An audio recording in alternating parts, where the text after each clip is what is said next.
island, going to the stand, reporting, and then would come FPNN News, and then we'll report. It was so nice to have a platform to share this. So we did that, and then, well, someone will also say the conference was over and we had to go back home. But back home, I was back to the reality. There was no space that respected. There was no space that valued. There was no space that stored information, news, data, and everything on sexual and reproductive health. Yes, we have good marker. We have the data and research organizations. We'll go to them. But where was our human stories being shared? Where were our best practices being shared? Where were our solutions being shared? We didn't have a space. We've all had a tough year. And one of the things I'm sure we all heard or we've been hearing about since the whole cut in funding and all of that is you guys are killing people, abortion is killing people, girls don't need contraceptives, it kills, it gives fibroids, it does this. Is that the truth? No. Who will tell the truth? Are we in the space? And so this information was getting out there through mainstream media. We had bloggers, we had news outlets that were confidently and were really, really sharing a lot of these myths and misconceptions, these perceptions, these conspiracy theories. How are we going to debunk them? And so we needed a space, and that is what the FPNN platform has been doing. And that is what the Family Planning News Network has been doing. And it's been an interesting journey. When I look at the very first time when I had my community reporting for the reproductive health supplies in Ghana, again, for me, it was just as a young advocate going to a very, very big meeting. And I must confess, I was very anxious and nervous because I was doing advocacy. My work was at the community. What I loved was to talk to girls, to hear their stories. But I knew also that my advocacy was not just a community. I knew how to hold leaders accountable.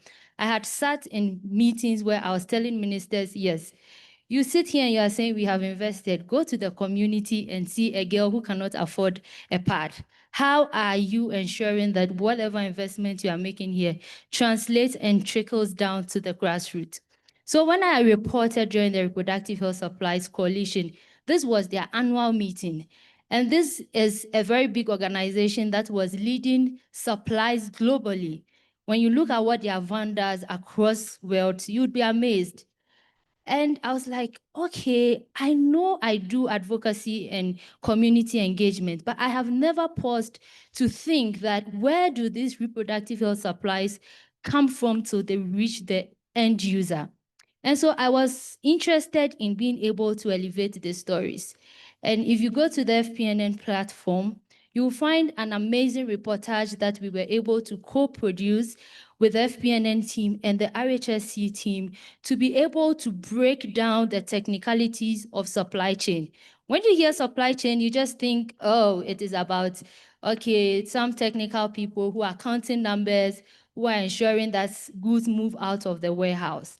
But we were able to break it down that even when we talk about the numbers, who are using these numbers? It is the girls at the community.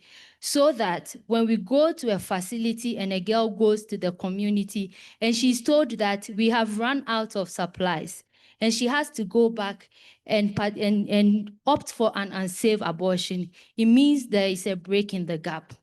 And so we need to be telling those stories to ensure that there is supplies every day at the community level, because when we do information, it's going to generate uptake. And so girls will hear information and they are going to be convinced to say, I need this method. And she's going to run to the community center. And she shouldn't get there and be turned away because the option she wants, we've run out of stock. That should not be. So we told those stories. And why it mattered was that, and why we were able to make people hear those stories and understand them was because I was coming from the advocacy level. There were journalists in there who also came to report. And when I saw their news items, I knew that this was a regular journalist who was reporting for her house, who was reporting for a media house. But I am proud and happy that it's been how many years after RHSC? Probably just a year, almost 2 years. But you can all go back somewhere and look at the information we posted. You could go and look at the amazing work RHSC has done using their van. And we continued. We were in Malawi. And we went to the grassroots. We told the community story. Because at the end of the day, we own the language. We understand our language. And we need to tell our story. There's a proverb in my local language that says that until the hunter learns to tell their own stories, the stories of hunting will always favor the lion. It only means that there are so many people. When a farmer goes to the hunting, you and I are not there, right? So if the farmer comes and says, today I killed a lion, I killed a bear, were we there to see it? No, we can't disprove it. It is only the lion who can come out and say, I was not killed. And so we need to own the space. And so if you are quiet, someone is going to obviously tell your story. And the likelihood that they are going to tell it in the language they speak, the language they understand, is very, very high. And so until we pick the mic, which the Family Planning News Network continues to do with massive influencers, content creators, advocates, journalists across the world who are creating this network, telling the stories from their countries in the language and context that suits them, but understanding that behind these community languages and context is that global push that respects the human rights of everybody. And once we are able to project these stories, these best practices at community level, someone will read about the wonderful things that were reported from the LAC region and say, wow, this is how we are engaging traditional birth attendants. How can we replicate this in Ghana? And that is solutions. That is evidence-based advocacy. That is holding leadership accountable. That is learning from one another. And so that has been my personal journey with Family Planning News Network. That has been my journey as an advocate who understands the language from my sector, who is using my skills, who is using my expertise to tell these stories, but knowing that these stories do not just end at the community that I engage, but these stories are based on a global platform where everybody can see, everybody learns, everybody is happy and knows that we own our space, we have our space, and this space is listening to every Tom, Dick, and Harry that we have to tell. Thank you. Thank you. So, yeah, round of applause for S&M. Thank you so much, S&M. I've heard S&M speak many times, but she never ceases to amaze me with her wisdom. So really appreciate that. And what a powerful reminder that owning our stories is the first step towards owning this movement and making sure that we're achieving reproductive equity together. So as S&M said, FPNN shows how storytelling can be both global and local and connecting advocates and journalists together. So next, we'll turn to someone who's helping journalists reimagine what public health reporting can look like, focusing not just on the problems. We know there's plenty of them. We've lived through this year. We've seen the funding cuts. We've seen the rollback in reproductive rights, but we can focus on solutions. We can focus on what's working, and we can focus on showcasing them with our community and making sure we all know how we can show what's working and not just what's wrong. So with that, I will introduce Chibuike Alagboso from Nigeria Health Watch. Thank you. Thank you so much, Christina, and good afternoon, everyone. I would like to ask, by show of hands, how many of us came to share what we are doing in our respective countries, in our respective spaces? How many of us came with responsive solutions to ICFP, either for abstract or oral presentation? Please, by show of hands. Thank you. Thank you so much. And also on the stage. Also, by show of hands, how many of our stories have been reported. I mean, there have been news of the ICFP happening.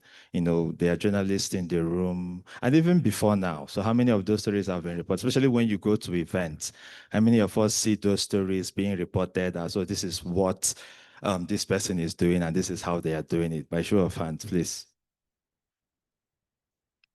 Wow. I feel like that tells the story, right? Just this little exercise. Why are we not hearing these stories of solutions, right? The first 2 days of the conference, we had a training with solutions with journalists covering the conference. And the whole idea is, yes, there are amazing things happening. There are amazing updates that will be coming out from this event, new announcements, partnerships, investments, new research, data, and all of that. The speeches at the opening ceremonies, the plenaries, all those are important. But how about the solutions that all of us in these rooms, those that, raised up their hands a couple of minutes ago, how about those solutions? Why are they not reported? Right.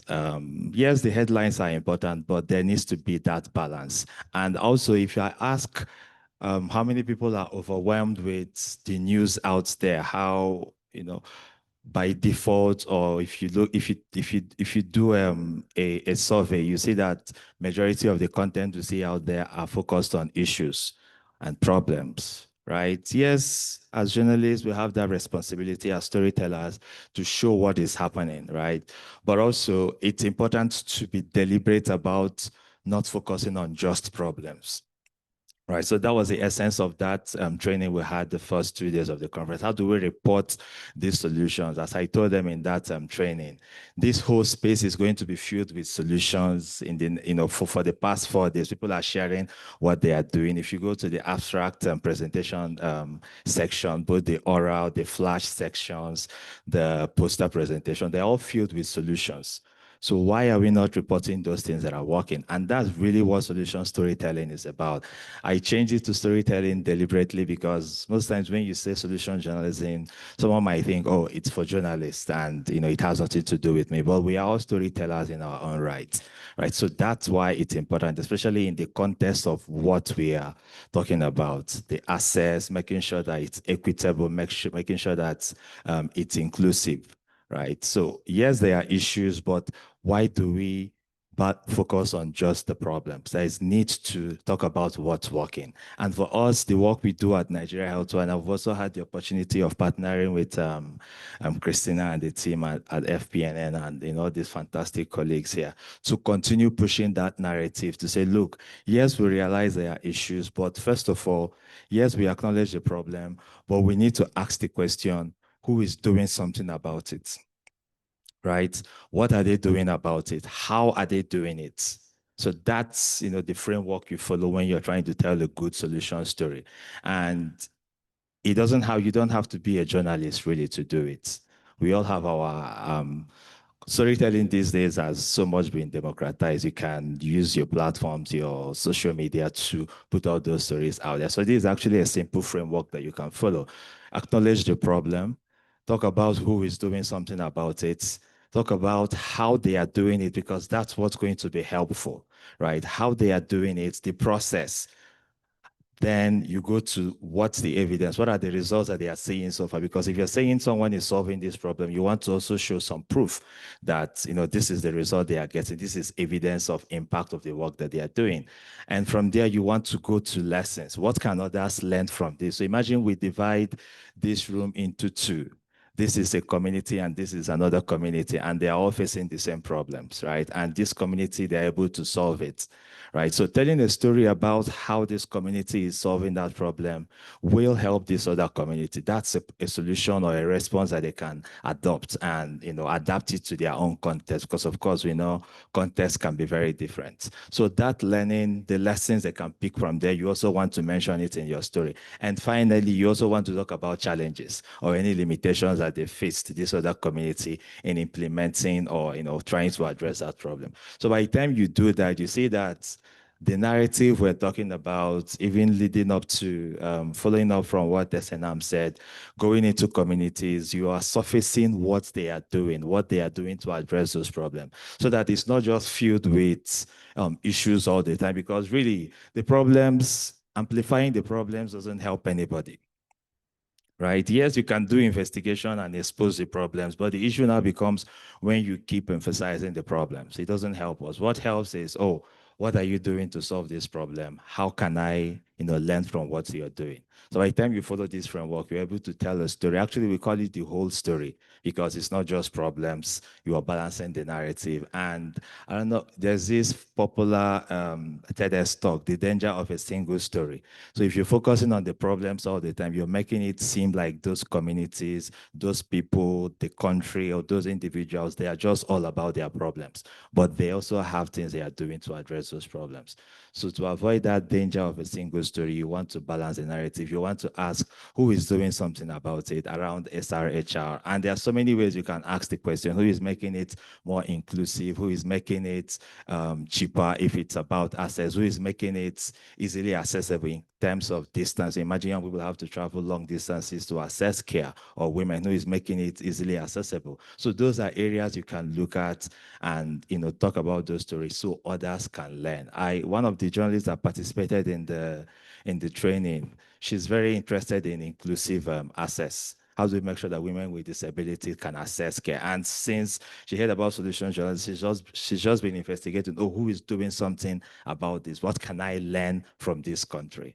Right? So imagine other issues that you can talk about. Is it policy? Is it investment from government? Is it political will? Who is doing something about it? Those are questions we should be asking. And when we find the answers, please amplify. And the FPNN has a very good platform that you can use to amplify those, because they have a very big network that they can use to expand. So more people get to see what's working and hopefully adopt those.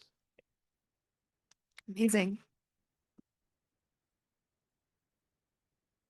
Thank you, Chibuike. That was a fantastic look into how solutions journalism can help rebuild trust and hope in public health and reporting at a time when I think we can all agree that there's a lot of doom and gloom online and on the news. And I love what you said, that communities don't just need to see what's broken, they need to see what's working and why and how that can be replicated, and why something that's working in one community may or may not work in another, and how we can bridge that gap together. So that's what fuels accountability, that's what fuels engagement, and that's what also fuels this network. So next we have Natalia De Leon Tello, who is the FP 2030 LAC Hub Youth Coordinator. She also attended the August reporting trip with Family Planning News Network throughout Colombia. I had the privilege of meeting her when we announced that ICFP would be coming to LAC for the first time, and we engaged through the FP 2030 hub that's located here, and it's been just a privilege to be her colleague and see the way that she engages with the world and with media, especially as a young person. So really excited to hear from you, Natalia. Over to you. Woo woo! Thank you. Oh my gosh, this is really loud. Christina, thank you so much for the really sweet words. It made me tear up a bit, because I was telling SNM when we were walking right now towards the media lab, just like how crazy it feels to finally be here after starting this journey so long ago, and I think we all feel that way. So first of all, just grateful and blessed and excited to be here. Today, I will be talking about why youth storytelling really matters and how it is a key pillar towards equity, which is the main core theme of the ICFP as well. I apologize for my voice. I know it's kind of funky, so I've been doing some crazy screaming over the last few days. So I'm sorry. As Christina mentioned, we started collaborating with the Family Planning News Network last year, and we've had some amazing results. So I was crunching some numbers earlier today about all the results that we've had. And a lot of these results were impulsed by the fact that the ICFP was finally going to be taking place in Latin America and the Caribbean. So we wanted to see how we could engage media, youth, and just especially here in Latin America, where the civil society organizations and the feminist and activist movements are so strong, how can we effectively engage them to be in this sort of spaces, right? So when we started collaborating, we wanted to also position FPNN here in Latin America and the Caribbean. And over the past year and a half, jointly with the FPNN team, we have been able to train 50 Colombian-based communication specialists and journalists in solutions journalism, jointly train 8 youth reporters on solutions journalism, jointly train 14 girls aged 14 through 18 in solutions journalism, provide coverage for the Conference on Population and Development, the FP2030 Partnership Fund, the ECOSOC Youth Forum, and as Cristina mentioned, the amazing reporting trip we had here in Colombia. We have written jointly over 19 articles throughout this past year and a half. Many of them have been written not just by me, but by other amazing youth we've been able to connect with in the region, such as Yoxana from Honduras, who's the FP2030 Focal Point Structure Youth Point, Stephanie from Guatemala, from Fundación Oxlahunoj, and Camilo from Ecuador, from the organization Plaperts. So, and I think even more so than positioning FPNN here in the region and ICFP and trying to get the word out about the conference, we also really wanted to think of one purpose when we were doing all this work with Matt, Christine, and Molly, which is how do we efficiently engage youth with media? All of this work at the end of the day came with one purpose. We wanted to platform youth voices and youth storytelling because it matters. The youth are the leaders of today, and Family Planning News Network has served as an incredible platform to grant visibility to our issues, our stories, and our fight for more rights. In short, youth storytelling really matters because stories shape power. And when young people are able to tell our own stories, we challenge the narrative, we expose inequalities, and we make visible realities that are so often excluded from certain narratives and by traditional system. Youth-led storytelling really centers lived experiences and reclaims voices and agencies to the youth. And this ensures that solutions for justice and equality are not just about young people, but they really are led by us, for us. At FP2030, I had the privilege of streamlining a lot of these communication efforts through the Hola Joven, which is my regional youth network of more than 400 youth activists from 18 countries in the region. The objectives I primarily had with this program are to amplify youth voices alongside FPNN, promote regional dialogue, foster collaboration, strengthen our advocacy skills, and build community without bureaucratic processes. Throughout the past year that I've been leading the Hola Joven, we have co-created jointly with the youth 121 communications campaigns on social media, which have reached more than 100,000 people every single month. This has been a crazy ride, but at the end of the day, it's the sort of thing that FPNN is fostering, and we have had joint campaigns with FPNN as well. At the end of the day, I think that a clear example of youth changing discourse and why it's so important for youth to be in the narrative and the storytelling is right here at the ICFP, right?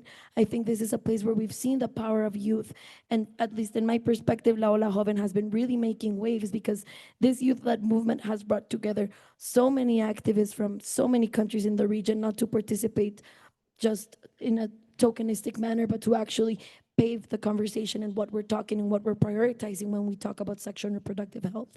So at this conference, I have had the pleasure of having a delegation of 35 people from the Youth Wave be here, be able to shift conversations, be able to share a lot about all the amazing things they're doing. I know, crazy. And for me, that means that they have been shifting the conversation. It's been amazing to see them flourish, presenting their work in Ecuador or presenting why it's so important to include the LGBTQI plus community in the family planning narrative, as done today by Glee in our plenary. I have seen Lucia and I have seen Roxana talk about the importance of media and advocacy, and I have had the great opportunity of just having these youth be part of actual real conversations and be able to grant visibility to what is important for us and what we can continue advancing. At the end of the day, I think this has opened up a conversation about seeing youth way more than just beneficiaries, but really as strategic partners and storytellers in our own right. Through this collective storytelling, community, art, and advocacy, we've made regional priorities, intersectional perspectives, and what I think is the key here is that we have really demonstrated the power of organized collective youth action. When we want to do something, we can make it happen. So it becomes not about symbolic participation, it's tangible youth impact on discourse. Because when La Ola Joven speaks, it's not about representation, it's about transformation. Mic drop. So lastly, I want to finish off by saying not everything I can be seen through rose-tinted glasses. There's a lot of things that we can change. And for me, we need to continue supporting media leadership globally. And this can be done by shifting from tokenism to trust.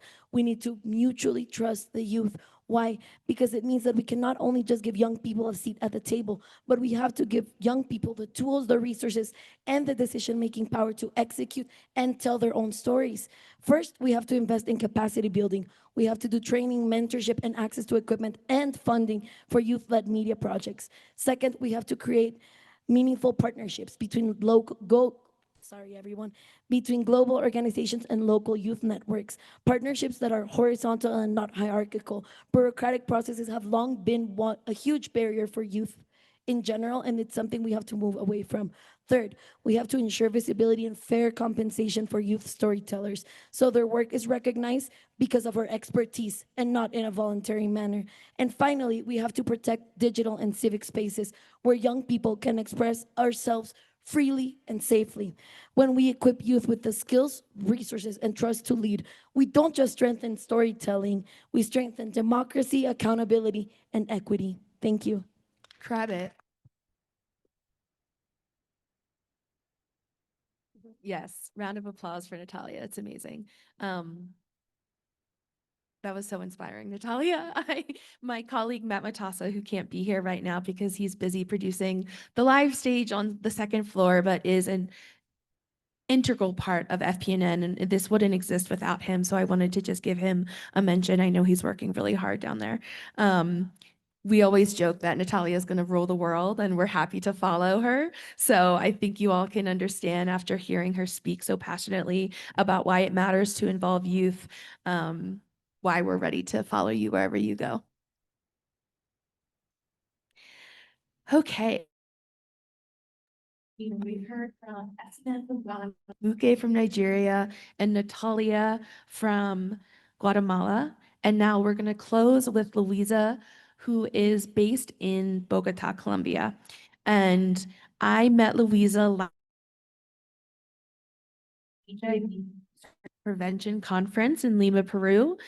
This is the first time, again, that ICFP and FPNN were going to the LAC community, and we wanted to integrate ourselves also in a community that was not necessarily just family planning. And so we went to the HIV research conference, Louisa and two other storytellers, and it was just a transformative week. I mean, from learning from Louisa and her colleagues, from learning about the successes in lemcapavir and other HIV prevention methods, and really just an inspiring week that also helped us build and understand better how FPNN can bridge different communities. And so to Luisa, a journalist whose work shows how traditional media, who's based at El Espectador, can bridge evidence, journalism, public health, and advocacy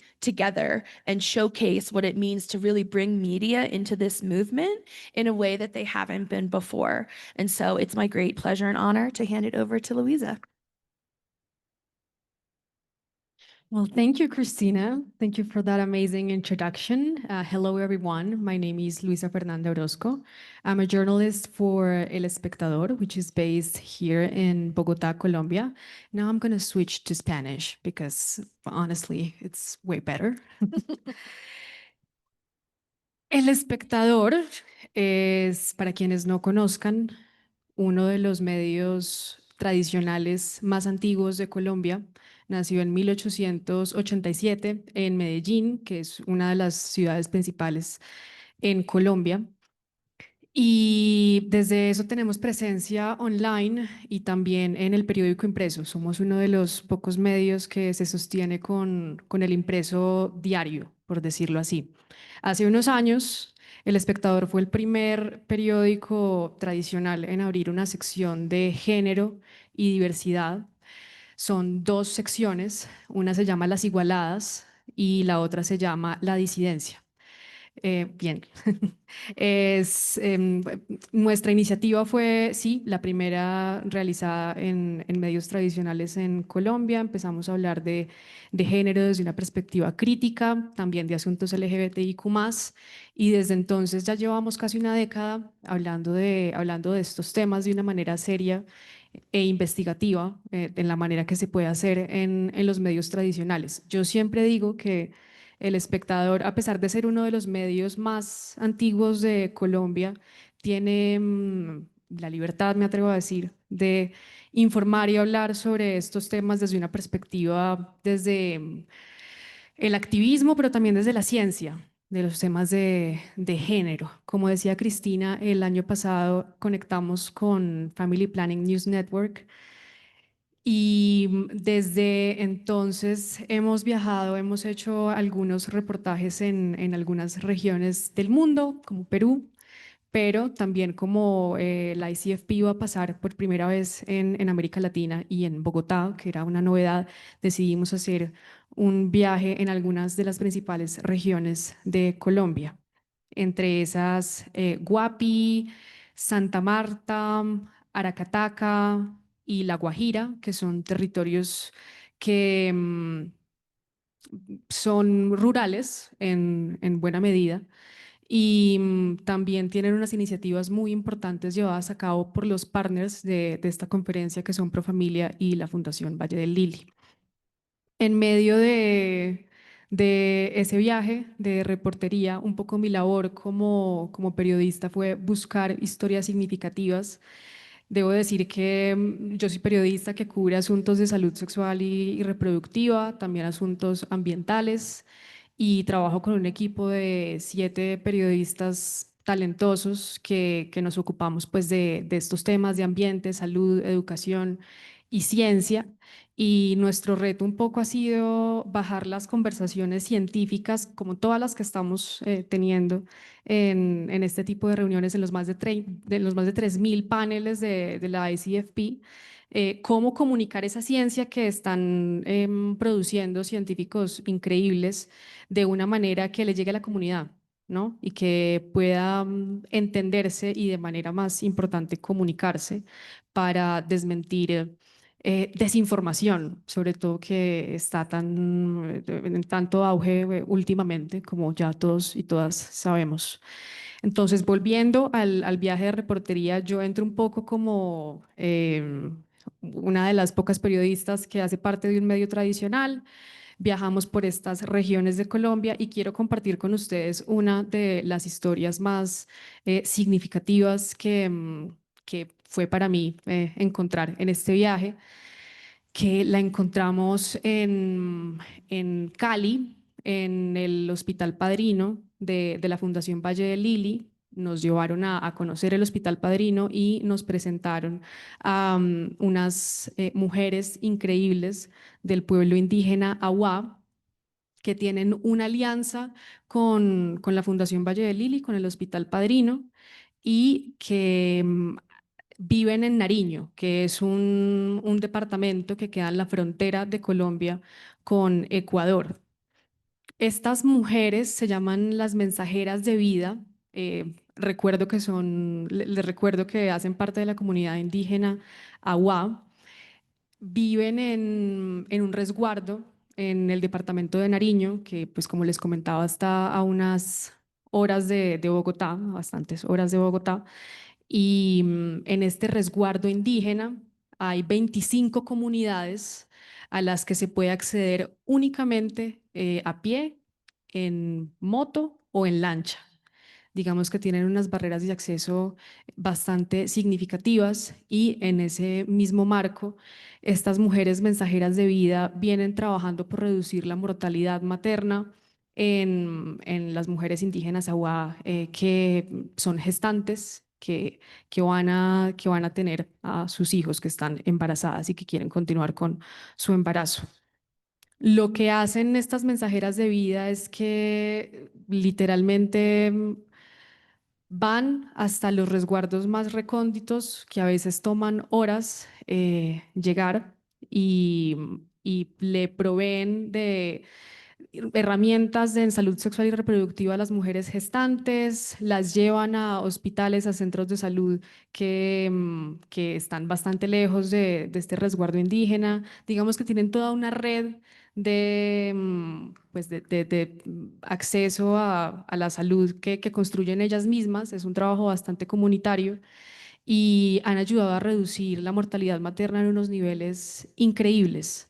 Entonces, de no ser por esta, digamos, alianza entre FPNN, entre todos nosotros, entre Natalia, SNM, Chibuike, también Cristina, no hubiéramos conocido esta historia y el hecho de que estas mujeres, pues por los recortes en cooperación internacional que estamos viviendo desde principios de este año, han estado bastante afectadas. Se les recortó bastante presupuesto y ellas, como decía Natalia, que hay que reconocer económicamente a las personas que trabajamos en esto, a las mensajeras de vida, que son 19 mujeres indígenas agua, se les paga. Ellas tienen un trabajo, ese es su trabajo, tienen un trabajo remunerado. Entonces, esta también era una manera de visibilizar sus historias. Por supuesto, publicamos el artículo en El Espectador y en FPNN. Se llama Parir en la selva y el desierto, las parteras que salvan vidas en Nariño y La Guajira. Incluimos acá la historia de estas mensajeras de vida y también de parteras de otra región de Colombia. Las historias, por supuesto, no son mías, no son nuestras, somos un vehículo para contarlas, pero creo que esa es la manera tal vez en la que los medios tradicionales pueden ayudar o ser un vehículo para contar este tipo de historias y ayudar a que llegue a un público más amplio, por lo menos en Colombia, que iba a ser la sede de la ICFP. Si quieren conocer la historia de estas mujeres mensajeras de vida e incluso divulgarla, porque es importante para ellas en estos tiempos de cooperación internacional complejos, pueden ir a la página web de FPNN, a la página web del espectador y buscar la historia y buscar la historia de ellas, que es muy significativa.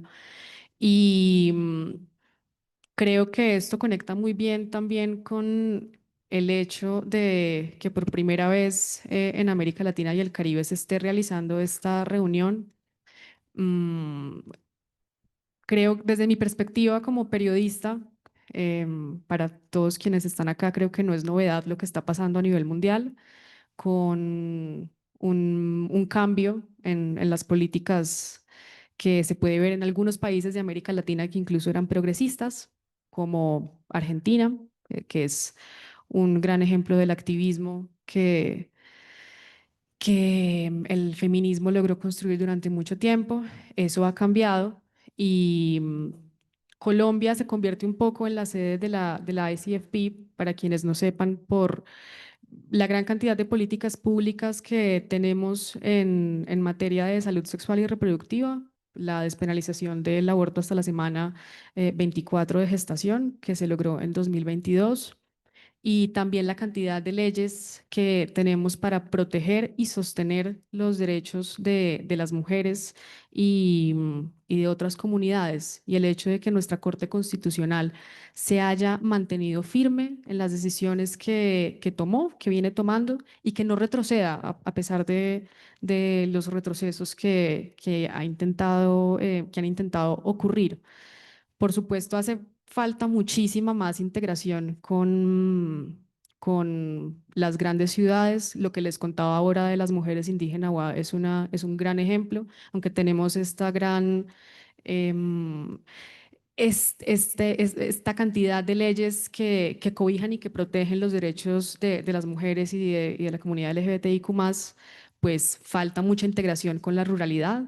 hay muchas barreras que tenemos como país, pero creo que esa es la gran importancia también de reporteros comunitarios, reporteros como yo, que hacemos parte de medios tradicionales, para seguir visibilizando esas barreras que tenemos en Colombia, por ejemplo, a nivel mundial también, por ejemplo. Y creo que ese es uno de los grandes propósitos de Family Planning News Network, que es lo que nos une a nosotros acá y que creo que me parece una iniciativa importante de reconocer porque teniendo en cuenta que la conferencia está sucediendo acá y que todos venimos de tan diferentes backgrounds, por decirlo así, igual cada uno trae su propia perspectiva en cómo quiere informar lo que está pasando, la gran cantidad de historias de la ola joven, de los científicos que están haciendo parte de los paneles que se están teniendo a todo momento, en todo lugar en esta conferencia.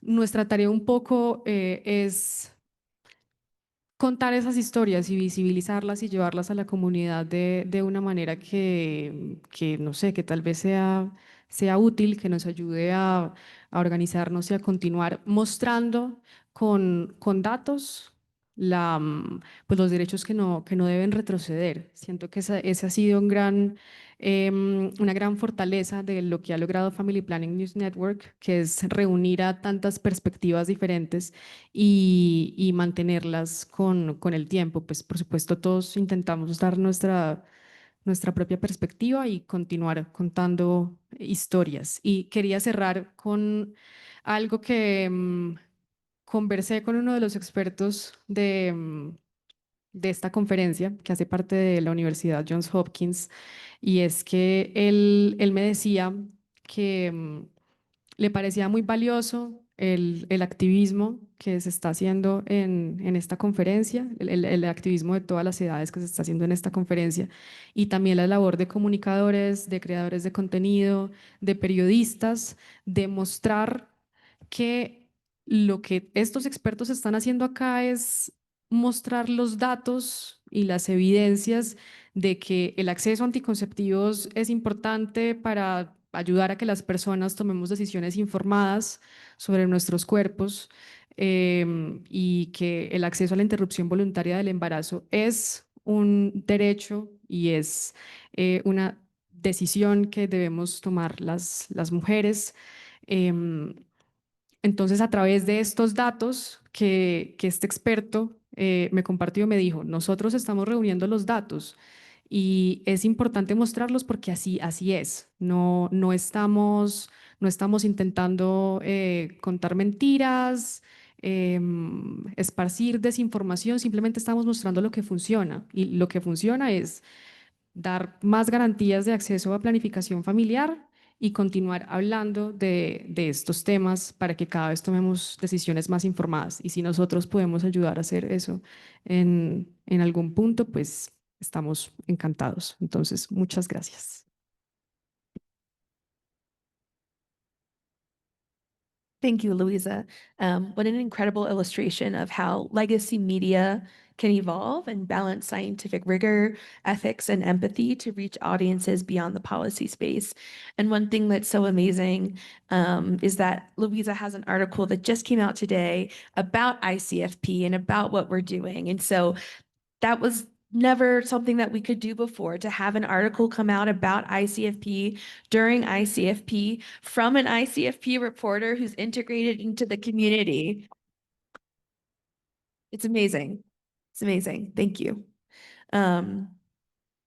So with that, we've just heard 4 perspectives from different members of the FP&N community who together form a mosaic of what media for reproductive rights and equity can look like. We have community-led, youth-led, solutions-focused media that's coming out.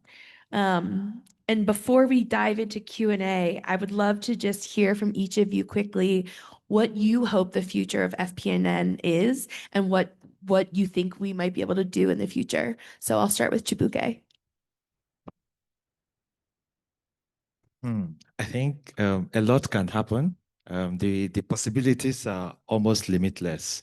But I mean, other colleagues here have spoken about accountability. So the future I see is where FPNN becomes that platform that empowers young people, journalists to leverage the media to hold duty bearers accountable, be it policymakers or their government, and using a range of strategies, right? We've talked about solution journalism, which is something I really push and advocate for, and is a very effective tool to do that, because what it does is you are essentially removing excuses.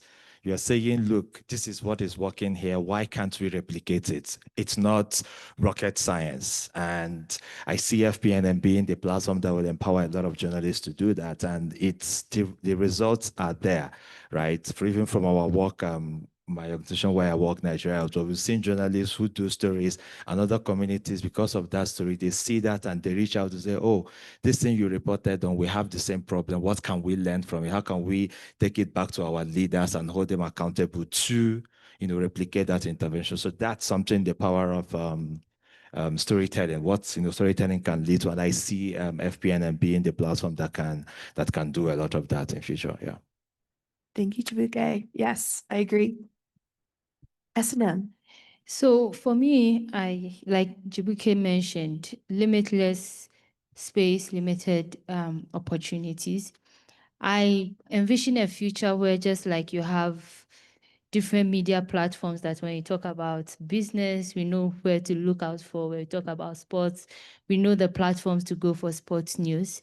I envision a future built on this collective global network, who are strategically positioned right from the community to regional, national spaces, building that space, that platform, that when you mention that, where can I get information on what is happening, what is the latest news that has been, is trending in reproductive health, everybody will just say, go to the FPNN platform.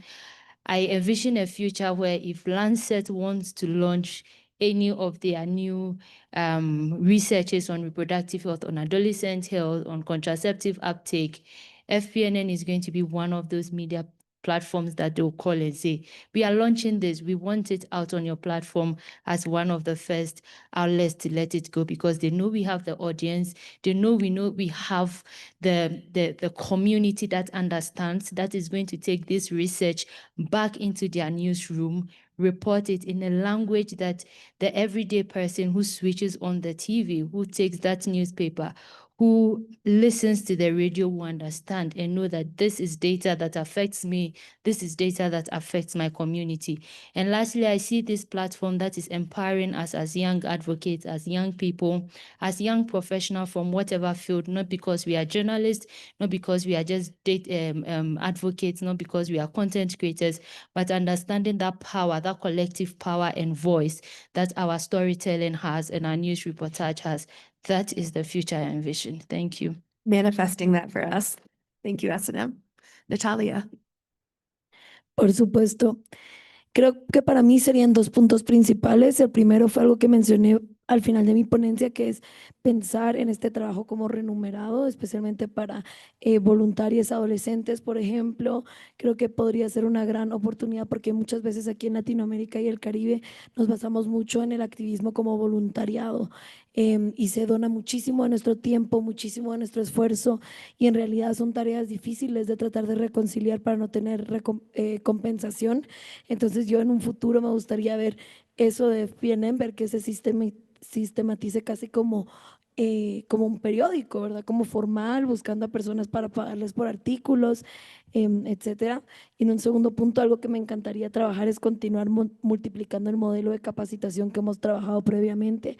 En realidad, para mí, yo no estaba muy familiarizada con el sistema y lo que significaba el periodismo de soluciones antes del Family Planning News Network. Entonces es algo que les debo muchísimo, y para mí fue algo que vino en paralelo con ese recorte de fondos, y creo que hubo un periodo ahí por febrero, por marzo, que cada vez que uno abría la laptop, fin del mundo, mala noticia, mala noticia, mala noticia, se va a acabar el mundo.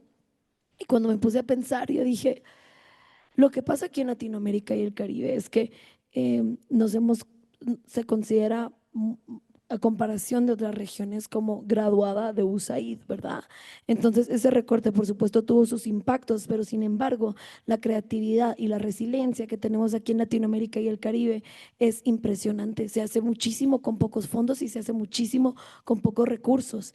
Entonces, yo creo que fue ahí cuando empecé a cambiar un poco mi perspectiva y pensar en cómo le podemos dar visibilidad a todas estas grandes soluciones que estamos desarrollando y creando en medio de este entorno desastroso. Entonces, creo que en un futuro me gustaría seguir multiplicando el modelo de periodismo de soluciones. ¿Por qué? Para que cada vez que abramos la laptop, en vez de sentirnos tristes, que el mundo se acaba, que USAID esto, que fondos aquí, que Trump allá, quiero que nos sentemos y que digamos, estas niñas de 13 años tienen un programa de pares en Guatemala y están distribuyendo métodos anticonceptivos para la prevención del embarazo adolescente. Estas niñas en Perú están hablando sobre los productos menstruales y cómo los podemos dar gratuitos en su escuela, aunque sean historias pequeñas y territoriales. Yo quiero que esta siga siendo una plataforma para seguir hablando de soluciones y seguir capacitando a personas para hablar de soluciones. Creo que ese es el futuro. Gracias. Gracias, Natalia. Okay, Luisa. Bueno, para decir algo diferente a lo que todos ustedes ya han dicho, creo que el futuro de FPNN podría verse un poco más permeado por periodistas de América Latina y el Caribe. Y creo que tiene mucho que ver con el hecho de que la ICFP nunca antes se había realizado en esta región. Hay una gran representación de nuestros colegas de África, de nuestros colegas de Asia también, pero creo que hace falta muchas más voces de América Latina y el Caribe, sobre todo por la gran historia de, pues no solo de activismo, sino de personas interesadas en estos temas de salud sexual y reproductiva que tenemos y que están en esta región. Creo que hace falta representar muchas más voces en este equipo, por ejemplo, voces indígenas, voces afro, que también tienen sus propias perspectivas y sus propias narrativas por contar, que es importante. Y uniéndome a lo que Natalia dice, también mi último punto sería que también creo que es un llamado para todos nosotros.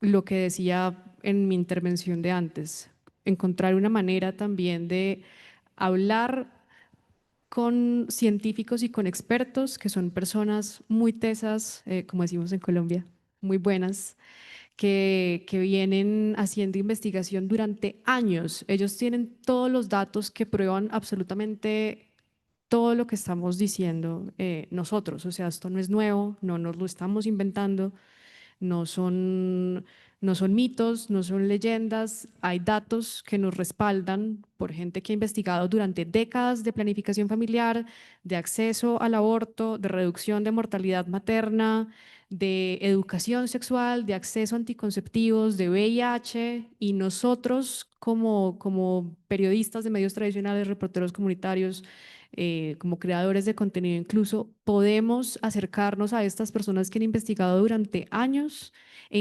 intentar traducir su mensaje a una manera que le llegue al público, que le llegue a cada vez más público. Yo estaba intentando recordar que en El Espectador precisamente nosotros con toda esta ola de antiderechos que se está un poco notando más en los últimos meses, en los últimos años.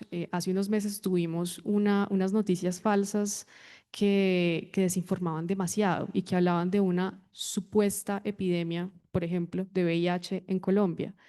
Era completamente falso.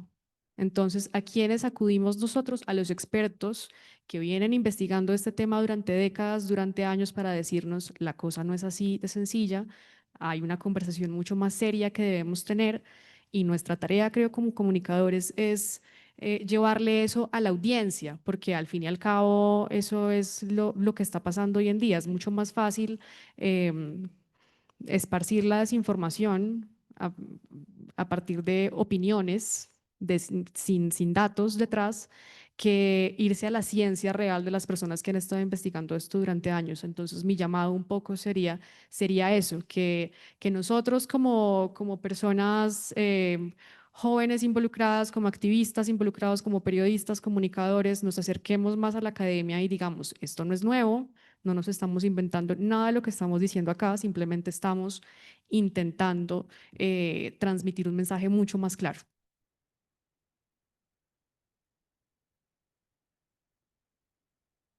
Thank you, each of you. Sitting up here, I'm just kind of taking a minute to just take it all in. I don't take this panel for granted. I don't take the work that we do for granted.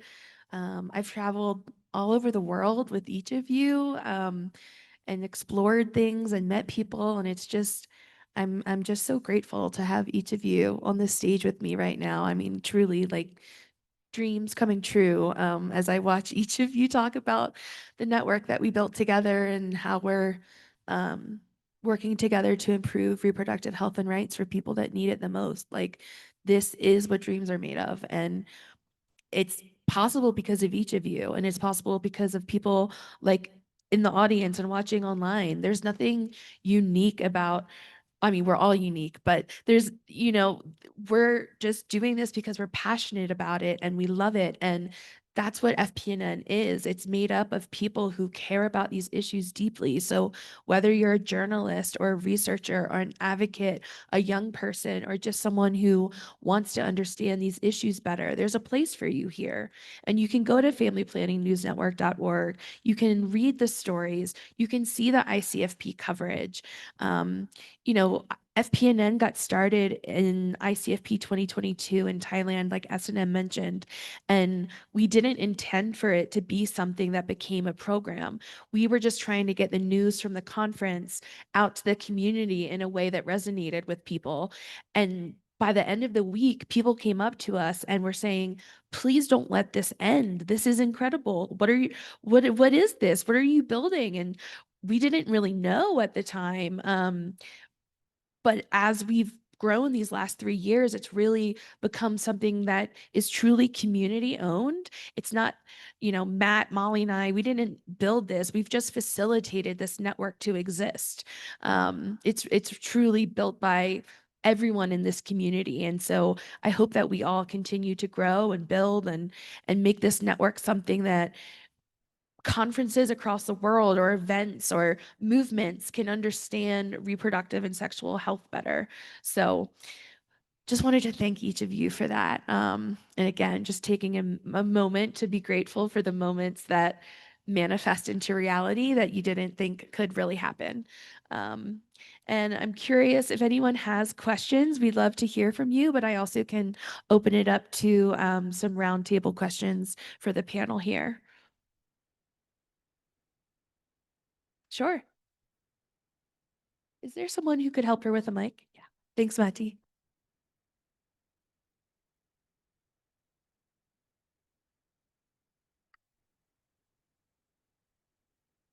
Hi, thank you so much for sharing your perspectives. It was really inspiring, but sometimes it just feels like, you know, we are fighting like these battles alone in our communities, in our regions, and we need to find ways to collaborate more, you know, beyond the cities or localities where we work, even beyond our countries.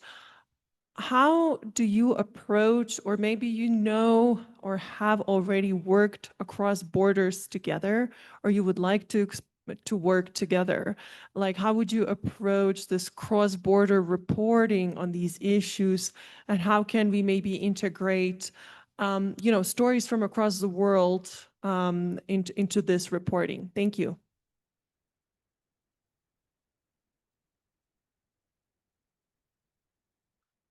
So when you look at what has happened over the last almost 3 years now, you already see that element of cross-border reporting.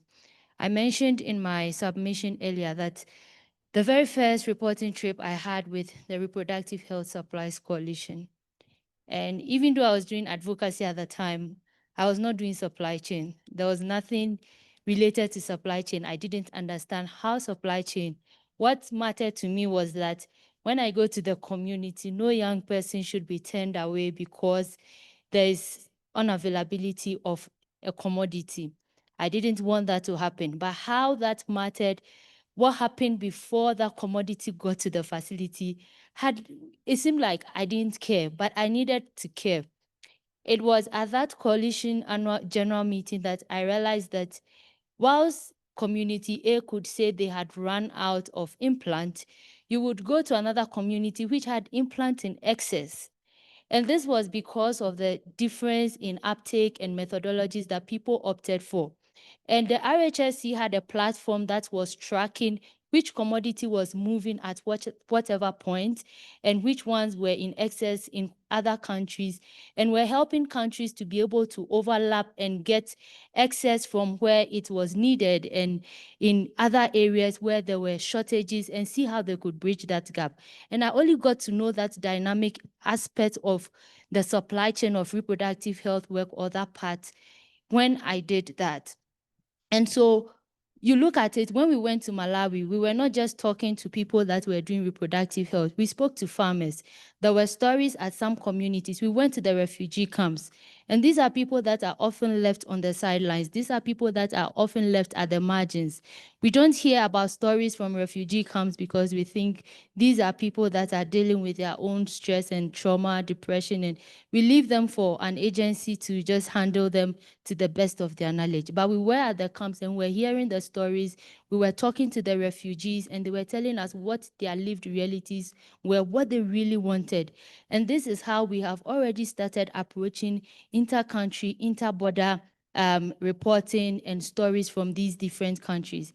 And like Christina mentioned, the good thing is that you don't need to be a trained journalist. You don't need to be only an SRHR expert. Once you show interest and you understand the platform, we are not working in silos. We want to build that platform and that space where someone who is even working in agric can say that at this point when we understand the concept of intersectionality, our content is helping them know what is happening at the grassroots level so that in their programming, when we get to them and want to hear their stories, they understand that a farmer who is a woman who goes to the farm still has reproductive health needs. She needs to control her family size. A woman who is living with HIV still has reproductive health needs. A girl who has a disability still has reproductive health needs. And I think Chibuike mentioned that one of the media fellows is interested in inclusion, right? This is not someone whose area is reproductive health. She works with disability rights advocates, but persons with disability, she talks for them. But this is a space of SRHR. She's met persons with disabilities in these spaces. She's hearing their lived stories. She's hearing their challenges, what they want their governments to hear, what they want the global world to hear. She's going to report that. You find that on the FPNN page. You are going to find that in her own mainstream media that she reports. And I believe that this is how we are finding intersectionality. This is how we are collaborating. This is how we are reporting trans-border issues that affect all of us collectively. Thank you. One want to touch on that? Okay. Can I add to it? Thanks, SNM. Chibuike, did you want to add? Yes, please. So yeah, thanks for the question, by the way. It's very possible to collaborate, especially cross-border. And I'll share a few examples from the work we've done at Nigeria Health Watch. We've supported journalists to report on a particular issue, and that's one way you can approach it. So you look at an issue and you can commission journalists or look for colleagues in other countries to investigate what is being done to address that same issue. So for example, I come from Nigeria. I can look at what are some West African countries doing to address a particular issue. So that way, those insights can be used to push for improvement in that particular area. So that's one way to do it. And even across continent, I've been part of a project by the European Journalism Center, right, where they were commissioning journalists to do solution journalism. And this media organization in Scotland, they were looking at health inequities. But guess what? They were trying to draw insights from the global north. What are countries in Africa doing to address in a particular issue so they can learn? But you might think, oh, what can Scotland learn from Nigeria? But that's what that media organization was really interested in. What can they learn from global north? So that's one way to look at it. What are countries doing? And you can collaborate to look at those issues. And also reporting trips. I mean, Christina talked about the reporting trip that happened in Colombia. Interestingly, we also organized one in Nigeria. So those reporting trips are, ways of collaborating. They did in the continent, but they can also be cross-border, right? Take a group of journalists to go on. Usually, I think it's called learning trips or something, but they can also be reporting trips. You take journalists to a particular country, and they work with other journalists to investigate what they are doing to address specific issues. And finally, I don't know what your media space is like for your country, but in Nigeria, radio is it's still very hands-on. Like, people use it a lot to get information, especially in rural areas. So what we usually do is we do those stories and we collaborate with other media organizations like radio, TV to help amplify the insights further, and also with advocates. So solution journalism is not advocacy, but when you tell those stories, it can help empower advocacy, because when they are equipped with that information, they can now use it to start asking questions. So those are a few examples of what I've seen and ways you can collaborate. Thank you. Yeah, thanks, Chibuike. So with that, I think we have come to time. Oh, is there another question? Sure. Is that Alice? Please, go ahead. Thank you. It's been wonderful listening to all of you. Since we had the training on solutions journalism, I think about 2 days ago, it has spurred me on to be looking out for solutions more. And I think I have found a number of them specifically on issues that affect persons with disabilities in terms of sexual and reproductive health and rights. And I've gathered a number of ideas that I want to work on, but I want to find out if there are opportunities for funding, assuming I have an idea to travel to, say, Nigeria to work on what they are doing, because I found out that they are doing some fantastic project granting access to hearing impaired women to access reproductive health services. But beyond the statistics and all the figures that I have got from here from stakeholders, I want to look at the real stories, the humans behind those statistics. I need to travel there, get to experience what's going on there, see the impact, so that I report back to my country for our policymakers and our government to also take it up. How do I go about it? Is there any opportunity for funding? Yeah, thank you for the question, Alice. So that's one of the things we're definitely looking to build here at ICFP. I think we all know that funding for sexual and reproductive health and rights right now is very limited. What we've done so far is we've created community reporting grants that allow people to, or at least, we give some funding to help offset the cost of what it takes to do reporting on a trip that otherwise may not have been funded. We also, that's why we have the media fellows. And I know Alice is one of our media fellows at ICFP this year. We worked really hard and prioritized making sure that we have diverse voices at ICFP. I think we continue to grow that. We continue to look for partners. We've had people come up to us already at this conference and say, I want to partner with you. I want to build this with you. So I'm really confident that we're going to have more funding opportunities in the future. And if anyone is listening to this and wants to collaborate with us, I would say, please definitely contact me and let's build something really great together.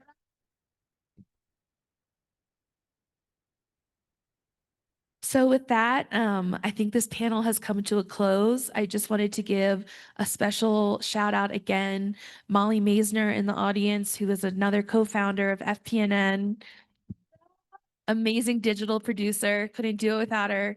And Matt Matassa, who again is on the live stage working so hard and is very missed on this panel. I continue to just be hopeful and excited about the future of reproductive health and equity. And this conference has reignited the flame inside of me. Like, there are thousands of us here that care about this. We're all pushing forward. We're all trying to work towards this goal of making sure that everyone can choose the life that they want and to live it the way that they want to. So thank you all. This was amazing. This is our first ever Family Planning News Network panel, first of many to come. And we've had a lot of firsts this year. So just really grateful. And again, Chibuike, S&M, Natalia, Louisa, thank you for being my friend. Thank you for being my partner. Thank you for being my colleague and teaching me. And I'm just so grateful. And to all the FPNN reporters in the audience, Matthias, Alex, everyone that I can't see past this first table, thank you. Thank you all. We're really just, it's a fantastic journey. Thank you.